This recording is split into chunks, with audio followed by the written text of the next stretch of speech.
Good evening, Assalamu alaikum my dear students and welcome back to my YouTube channel. I am very hopeful कि आप लोग बहुत मज़े से होंगे और लेक्चर्स को एंजॉय कर रहे होंगे. एज़ यू नो कि हम इस्लामिक बैंकिंग के टॉपिक को डिस्कस कर रहे हैं, जिसमें आज हमने मोड्स ऑफ इस्लामिक बैंकिंग को डिस्कस करना है. आप लोग जितना सपोर्ट करते हैं, जितने लेक्चर्स को देखते हैं, इसको ज़्यादा से ज़्यादा और भी अपने फ्रेंड के साथ शेयर किया करें. चैनल को सब्सक्राइब करें, बेल आइकन को लाजमी प्रेस किया करें. जितने भी लोग नए आए हैं आपको आने वाले लेक्चर्स की अपडेट मिलती रहे और आपका और मेरा नॉलेज जो है वो इन्हेंस होता रहे.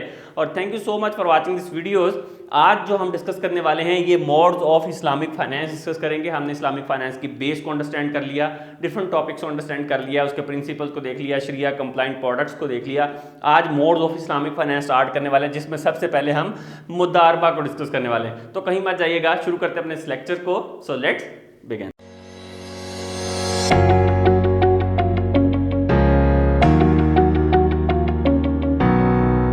मोड्स ऑफ इस्लामिक फाइनेंस के अंदर हमारे पास डिफरेंट मोड्स आ जाते हैं, जिसको मैंने एक शेप देने की कोशिश की है, जिसमें मैंने डिफरेंट कैटेगराइज कर दिया है. और भी बहुत सारी कैटेगरीज हैं जो मैंने अभी लिमिटेड सी यहाँ पे लिखी हैं, जो कि ज़्यादा इंपॉर्टेंट हैं और आप लोगों के लिए. उसको सबसे पहले आज डिस्कस करेंगे. सबसे पहले मोड्स ऑफ इस्लामिक फाइनेंस, इसको टाइप्स ऑफ इस्लामिक फाइनेंस भी कहा जाता है. इसके अंदर हमारे पास आ जाएगा पार्टिसिपेटरी मोड्स. तीन मोड्स आते हैं हमारे पास: पार्टिसिपेटरी मोड्स, दूसरा है सेल मोड और तीसरा है रेंट बेस्ड. इनकी फिर फर्दर टाइप्स में हमने इसको डिवाइड कर दिया है कि जो जो टाइप्स जिस पर्पज़ के लिए यूज़ की जाती हैं. ये पार्टिसिपेटरी मोड है, जिसके अंदर मैंने तीन को कवर किया है, जो है मुदारिबा, मुशारका और डिमिनिशिंग पार्टनरशिप. ये तीन चीज़ें पार्टिसिपेटरी मोड्स के अंदर आ जाती हैं. ये सारी की सारी टाइप्स ही हैं उसकी, उसको हमने सिर्फ कैटेगराइज डिवाइड कर दिया कैटेगरी वाइज. फिर है सेल मोड. सेल मोड के अंदर कौन कौन सी टाइप्स आएंगी? मुराबा आएगी, इस्तिस्ना आएगी और सलम आएगी. और सकूक भी होता है, वो भी इसके अंदर, जिसको हम बॉन्ड्स कहते हैं, इसके इस्लामिक टर्म्स के अंदर सकूक कहा जाता है, वो भी इसमें डिस्कस करेंगे. फिर हमारे पास है रेंट बेस्ड. रेंट बेस्ड में हमारे पास आएगी इजारा और तवरुक. ये इस्लामिक टर्म्स हैं बेसिकली, तो नेम भी जो है वो इस्लामिक हैं. इजारा और तवरुक हमारे पास आएंगे. ये बेसिकली ये मोड्स ऑफ इस्लामिक फाइनेंस हैं. ये सारी के सारे मोड्स हैं. मुदारबा, मुशारका, डिमिनिशिंग पार्टनरशिप, मुदारबा, इस्तिस्ना, ये सारे मोड्स हैं हम डिस्कस करें. और सिर्फ हमने इसको कैटेगरी वाइज डिवाइड कर दिया. इसके अंदर और भी बहुत सारी टाइप्स आती हैं, ये मैंने बहुत लिमिटेड सी लिखी हैं. हमारे लिए इंपॉर्टेंट ये है, हम सारी जितनी भी टाइप्स होंगी उन सबको डिस्कस करेंगे, but one by one discuss करेंगे. क्योंकि हमने इनको बस ये नहीं बताना कि ये मुदारबा ये होता है, मुशारका ये. हमने इसको इन डिटेल डिस्कस करना है. इसके प्रोज एंड कॉन्स को डिस्कस करना है, इसके बेनिफिट्स, जो जो चीज़ें इसके अंदर आएंगी, इसकी कंडीशंस क्या होती हैं, इसमें क्या क्या चीज़ें आ सकती हैं, मैक्सिमम लेवल तक हमने इसको डिस्कस करना है. तो आज का जो हमारा टॉपिक रहेगा वो मुदारबा रहेगा. क्या होता है, इसकी टाइप्स क्या हैं, इसकी रेस्ट्रिक्शन चीज़ें, वो सारी डिस्कस करेंगे. तो स्टार्ट करते हैं सबसे पहले मुदारिबा से, जो कि है पार्टिसिपेटरी मोड. मुदारिबा को, ये अरेबिक वर्ड है, इसको हम इंग्लिश में क्या कहेंगे? पार्टनरशिप. जैसे हम कन्वेंशनल बैंकिंग के अंदर दो लोग पार्टनरशिप करते हैं, मैंने और किसी और मेरे एक दोस्त हैं पार्टनरशिप कर ली, उसको हम क्या कहते हैं? पार्टनरशिप. तो इस्लामिक टर्म्स के अंदर उसको हम क्या कहेंगे? मुदारबा कहेंगे. इस्लाम जो है वो बहुत सारी चीज़ों पे, इस्लामिक टर्म्स पे हमें अलाउ करता है. वो जैसे सूद को, रिबा को, इंटरेस्ट को मना करता है, वो हम नहीं लेते. तो उसने डिफरेंट अल्टरनेटिव्स दिए हैं कि हम किस तरह से इस्लामिक बैंकिंग के अंदर काम कर सकते हैं. मुदारिबा, दो लोग जब इन्वेस्टमेंट करते हैं उसको हम क्या कहते हैं? पार्टनरशिप कहते हैं, या फिर मुदारिबा कहते हैं. दो लोग जब आपस में पार्टनर बन जाते हैं. नंबर वन, पार्टनर ए और पार्टनर बी, ये दो लोग थे, इन्होंने आपस में क्या किया? पार्टनरशिप कर ली. जब इन्होंने पार्टनरशिप की तो कुछ टर्म्स एंड कंडीशंस इन्होंने साइन की होंगी पार्टनरशिप के वक्त. तो अभी हम डिस्कस कर लेते हैं. इसके अंदर दो पार्टनर्स होते हैं. कीप इन माइंड दैट, चीज़ों को याद रखते जाएं. इसमें पहला पॉइंट क्या आ गया? इसमें दो पार्टनर्स होते हैं. एक पार्टनर जो होता है उसको हम क्या कहते हैं? रब्बुल माल कहते हैं. और इंग्लिश में उसको क्या कहेंगे? मनी सप्लायर, जो कि पैसा लगाएगा. लेट्स सपोज मेरे पास पैसा है, मैं किसी भी बिजनेस के अंदर पैसा लगा दूंगा कि जी ये एक मैंने एम्पायर बना दिया, एक शॉप बना दी है, इसको मैंने रन करना है, इसके अंदर मैंने सारा सामान, सारी चीज़ें लेकर आया. वो मैं क्या हो गया? मैं रब्बुल माल हो गया, या फिर मनी सप्लायर हो गया. ये मेरा एक दोस्त है पार्टनर बी, जिसको मैं कहूँगा अरेबिक टर्म्स के अंदर मुदारिब. क्या बोलेंगे? मुदारिब. मुदारिब कौन होगा? लेबर प्रोवाइडेड, जो प्रोवाइडर जो के लेबर प्रोवाइड करेगा, मींस सर्विसेज प्रोवाइड करेगा। ठीक है, एक बंदा पैसा लगाएगा, दूसरा बंदा क्या करता है? सर्विसेज प्रोवाइड करता है, जो सारा दिन वहाँ पे रहेगा, सुबह से शाम सामान को बेचेगा, प्रॉफिट अर्न करेगा, उसको क्या बोलेंगे? मुदारिब बोलेंगे या फिर labour provided. So there is a two partners in मुदारबा, इसको हम पार्टनरशिप कहते हैं, जिसमें एक बंदा पैसा लगाता है और एक बंदा अपनी सर्विसेज देता है। यहाँ तक क्लियर हो गए पॉइंट्स? उसके बाद हमने डिस्कस किया कि जो पैसा लगाता है उसको रब्बुल माल कहते हैं। रब्बुल माल जब प्रॉफिट होगा, जब भी हमें प्रॉफिट होगा तो प्रॉफिट को डिवाइड किया जाएगा। डिवाइड कैसे किया जाएगा? दो पार्टनर में डिवाइड किया जाएगा। किस तरह से डिवाइड किया जाएगा? At an agreed ratio. Profit कैसे डिवाइड होगा? एट एग्रीड रेशो, जिस रेशो पे पार्टनर्स ने एग्रीमेंट किया, डिसाइड किया। जैसे फॉर एग्जांपल ये पार्टनरशिप में 60-40 रेशो हो सकती है। हो सकता है कि जो रब्बुल माल जिसने पैसा लगाया है वो 60% ले, और जो मुदारिब है, पैसा जिसने काम करना है, सर्विसेज देनी है, वो 40% का पार्टनर हो जाए बीच में। तो 60-40 की रेशो हो सकती है। ये उलट भी हो सकती है, 40-60 भी हो सकती है, 70-30 भी हो सकती है, 50-50 भी हो सकती है। It depends upon the at an agreed ratio. Profit हमेशा एग्रीड रेशो पे डिवाइड किया जाएगा, लंप सम डिवाइड नहीं किया जाएगा। ठीक है, ये एक और पॉइंट आ गया बीच में। तीसरा, उसके बाद नेक्स्ट पॉइंट पे अगर चलें तो प्रॉफिट जो है वो एट एन एग्रीड रेशो पे होगा। और इसके अंदर बहुत ही इंपॉर्टेंट चीज़ ये है कि दोनों पार्टनर्स के दरमियान ये प्रॉफिट को डिवाइड किया जाएगा। ये भी बात मैंने क्लियर कर दिया आपको। ठीक है, अच्छा, अगर इन केस ऑफ लॉस होता है तो क्या होगा? जब भी लॉस होगा मुदारिबा के अंदर, जिसमें दो पार्टनर्स हैं, एक पैसा लगाने वाला और एक सर्विसेज देने वाला, उसमें जब भी लॉस होगा तो सारे का सारा लॉस किसको बर्दाश्त करना पड़ेगा? जिस बंदे ने पैसा लगाया है, मतलब रब्बुल माल, मनी सप्लायर, उसने पैसा लगाया है और उसी को सारा नुकसान बर्दाश्त करना पड़ेगा। इसमें सर्विस प्रोवाइडर या फिर मुदारिब पैसा कोई भी नुकसान को फिल करने का जिम्मेदार, रिस्पॉन्सिबिलिटी उस पर नहीं जाएगी। सो बी क्लियर कि यहाँ पे ये वाला जो पार्टनर बी है, मुदारिब है, ये लॉस को बर्दाश्त नहीं करेगा, बियर नहीं करेगा।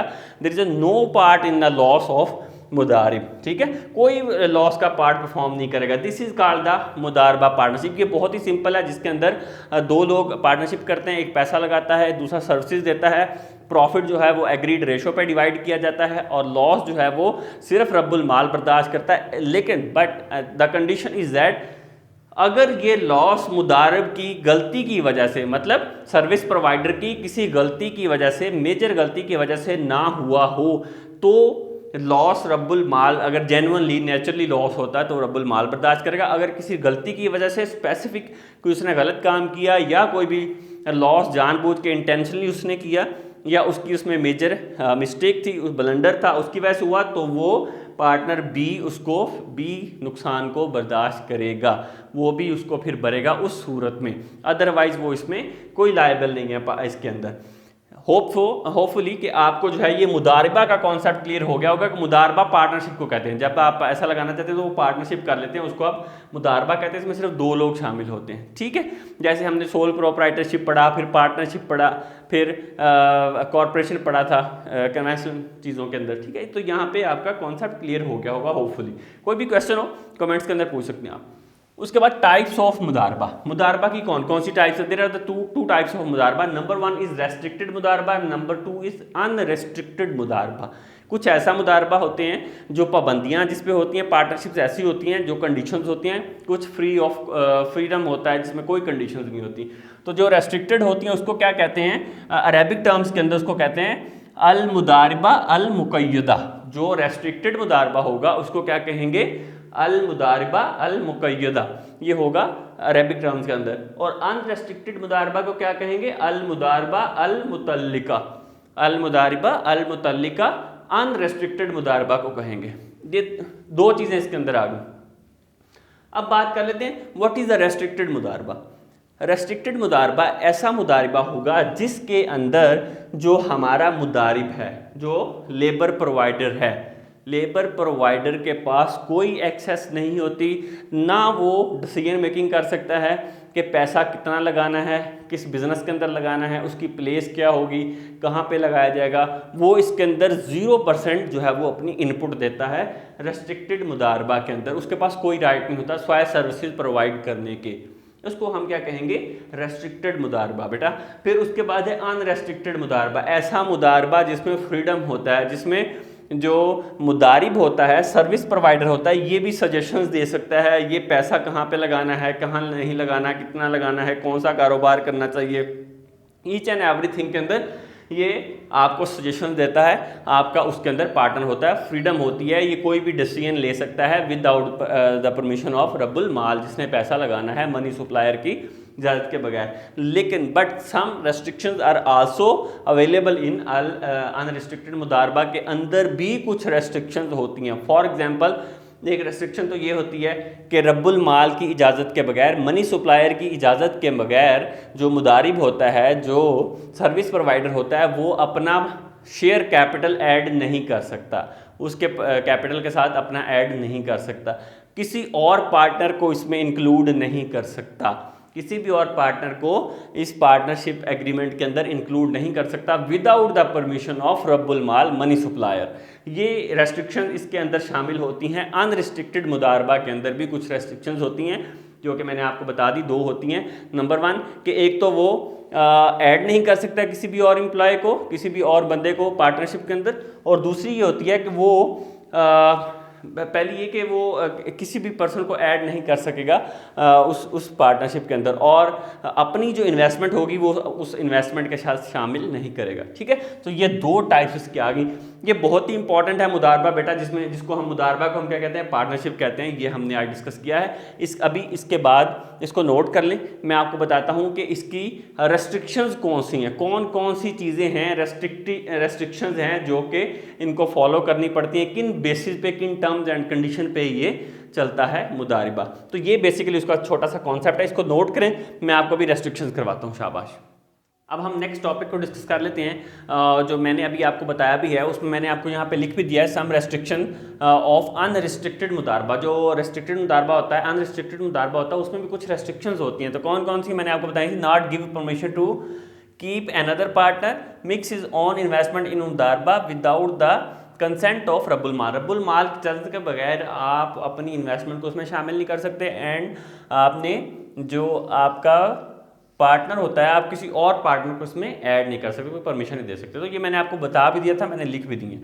अच्छा, नेक्स्ट जो अब हमारा टॉपिक है जो डिस्कस करना है, दैट इज कैपेसिटीज ऑफ मुदारबा। मुदारबा की कौन कौन सी कैपेसिटीज होती है, मतलब इसके अंदर कौन कौन सी पार्टीज इंक्लूड होती हैं। अमीन होता है, ट्रस्टी जो कि वो बिजनेस करवा रहा होता है या कॉन्ट्रैक्ट वगैरह साइन करवा रहा होता है, जो कि ट्रस्टी बना हुआ होता है, वो शामिल हो सकता है। वकील होता है जो कि एजेंट के तौर पे काम करता है, किसी के बिहाफ पे काम कर रहा होता है, वो एजेंट होता है किसी पार्टनर के बिहाफ पे।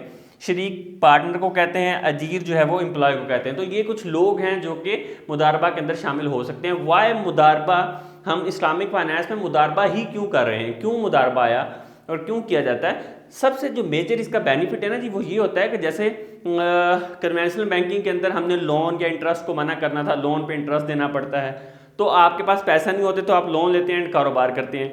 तो इसका फ़ायदा ये हुआ मुदारबा का कि अगर किसी एक पर्सन के पास सेविंग्स पड़ी हैं, उसके पास पैसा था तो वो काम नहीं कर सकता था, उसने किसी और पार्टनर को साथ मिलाया जो उसके साथ मिल के काम कर सकता था।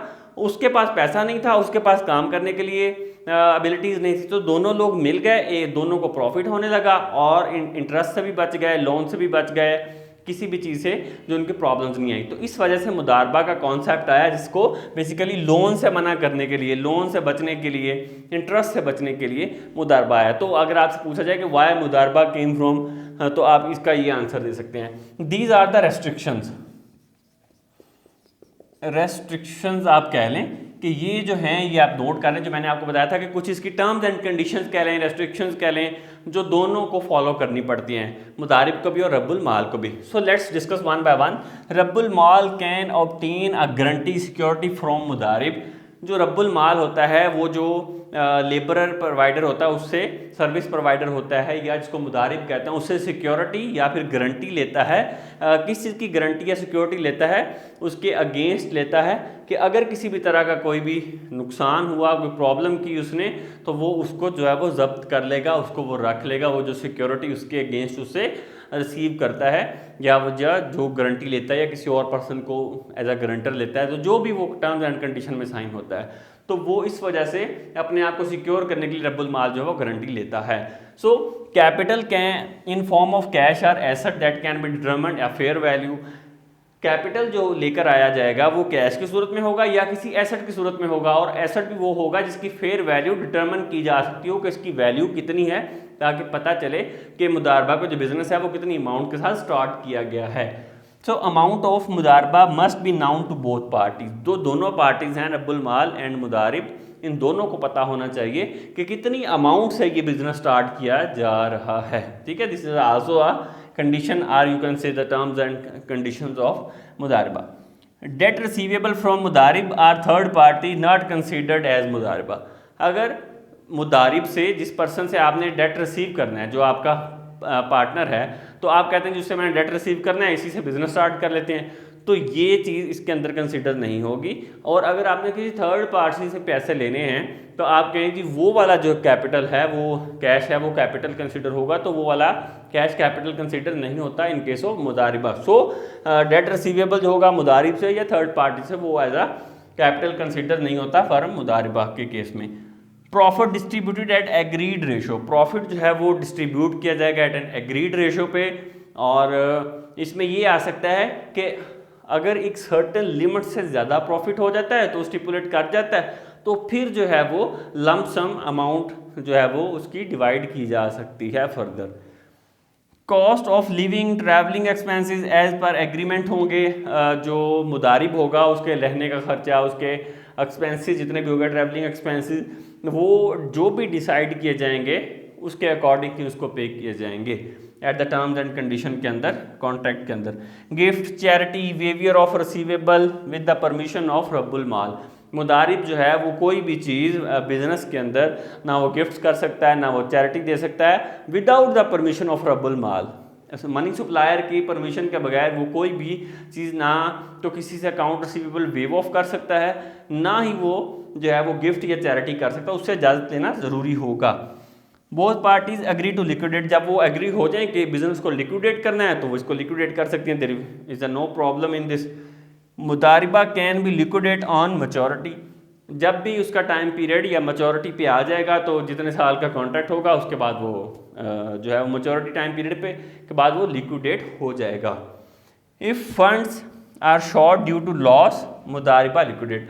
और अगर फंड्स शॉर्ट होते हैं due to the loss of in business, loss होने की वजह से बिजनेस के अंदर फंड शॉर्ट हो जाते हैं, तो मुदारबा इस केस में भी लिक्विडेट हो जाएगा। These are the terms and conditions of मुदारबा, जो कि मैंने यहाँ पे चंद कंडीशन लिखी हैं जो कि मुदारिबा के केस में फॉलो की जाती हैं। मुदारबा क्यों किया जाता है? क्योंकि लोन्स और क्रेडिट से बचने के लिए मुदारबा करते हैं। एक बंदे के पास एक्स्ट्रा सेविंग पड़ी है, वो एक पर्सन को साथ मिलाता और बिजनेस कर लेते हैं, दोनों का काम चल जाता है, प्रॉफिट भी हो जाता है। तो इसलिए ये कॉन्सेप्ट लेकर आया गया था सूद को ख़त्म करने के लिए, इंटरेस्ट को ख़त्म करने के लिए। So this is the topic of मुदारिबा, जो कि मोड्स ऑफ इस्लामिक फाइनेंस का पहला मोड हमने आज डिस्कस कर लिया है मुदारिबा को। आपको कोई कन्फ्यूजन है, कहीं आपको मसला है, कोई चीज़ आपको समझ नहीं आई, आप कमेंट कर सकते हैं।